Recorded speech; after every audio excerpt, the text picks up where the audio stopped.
Good morning, everyone. I thought a small video demonstration might explain better than what I was doing in my thread.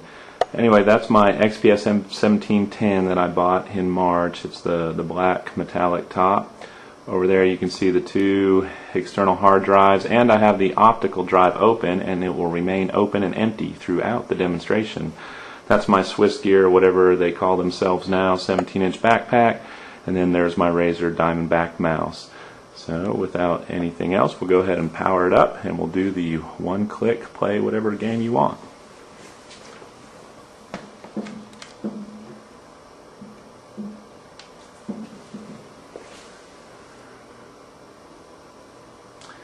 Now, when I bought the XPS M1710, it had Vista preloaded.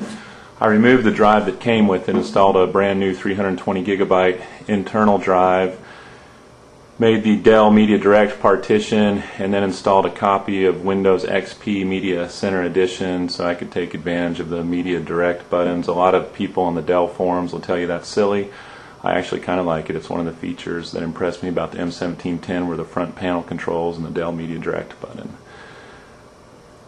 So we're almost into the desktop, and I'm going to let the background programs load up.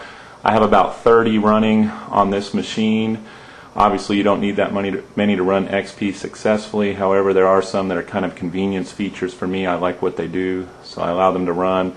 Cost me maybe 1 or 2 frames per second, but in the end, it has to be a versatile laptop for me, not necessarily squeak out that extra 1 or 2 frames.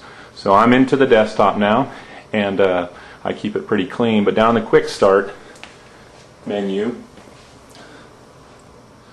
I click this icon right here, and it brings up my menu of game shortcuts.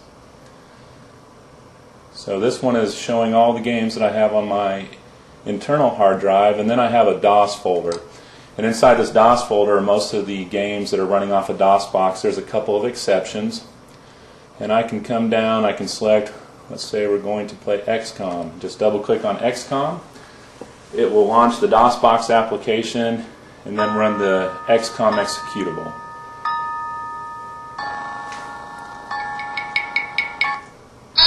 Now, DOSBox, you have to usually click once to get the mouse to lock on. I think I've already set this config file up correctly.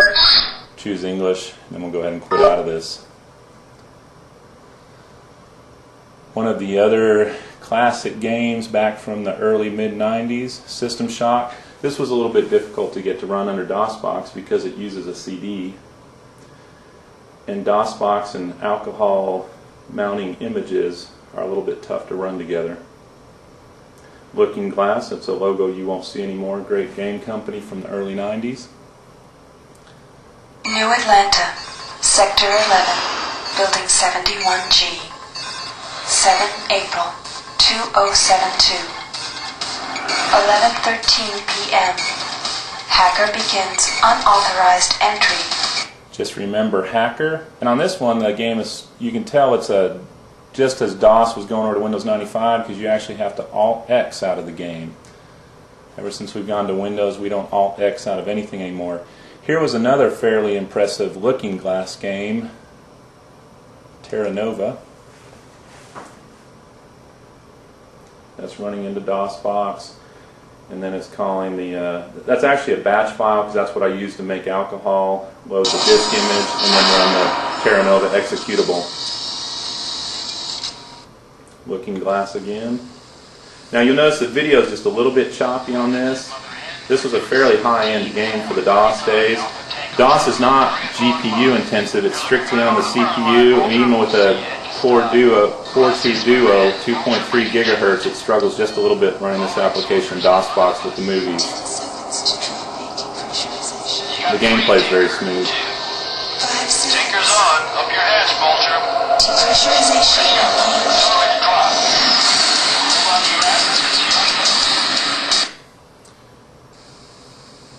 And we'll go ahead and click to get into the game interface.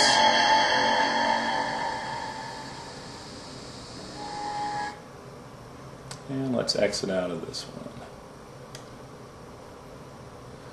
I'll just show you 2 more in DOS, and then we'll move over to the internal drive. Maybe my all-time favorite game and probably the biggest reason I upgraded my computer, because my old laptop could not run this game under DOSBox. This is HQ to any available units. We have next down at Mount Gamma. Bravo Cadet reports 4 submarines on site. Bandits are hostile. Repeat, bandits are hostile.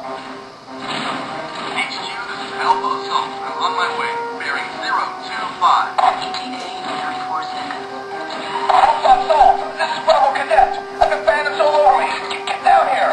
Sit tight. This game was incredible when it was released, and it still holds its own fairly well. Even though we're, I think, MechWarrior 4 now, I'd still prefer to play MechWarrior 2 than MechWarrior 4. Now, the only difficulty is part of the appeal of that game was mating it up with a Microsoft, I believe they call it the Sidewinder Pro 3D, and I can't get the Sidewinder 3D to work in DOSBox. Here was one of the LucasArts adventure games that were very popular back in the early to mid-90s. That little black square you're seeing is because I haven't locked the mouse into the game. Once I click, now I'm locked into DOSBox. There's an option to lock on the mouse when you first fire up DOSBox, and I can't remember how to do it. So.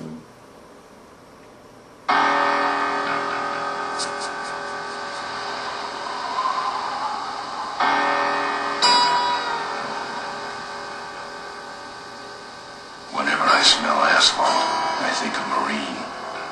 That's the last sensation I had before I blacked out. The thick smell of asphalt. And the first thing I saw when I woke up was her face. She said she'd fix my bike. Free. I mean, that's a graphics adventure game, and once again, like System Shock, you have to alt out of this one. That was full throttle, by the way.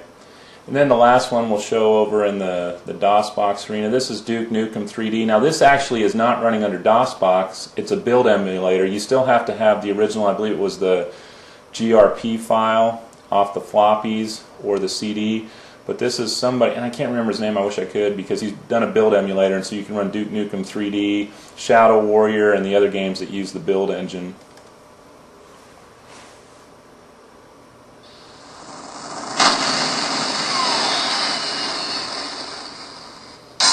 Now some cheesy, old, meaty type music.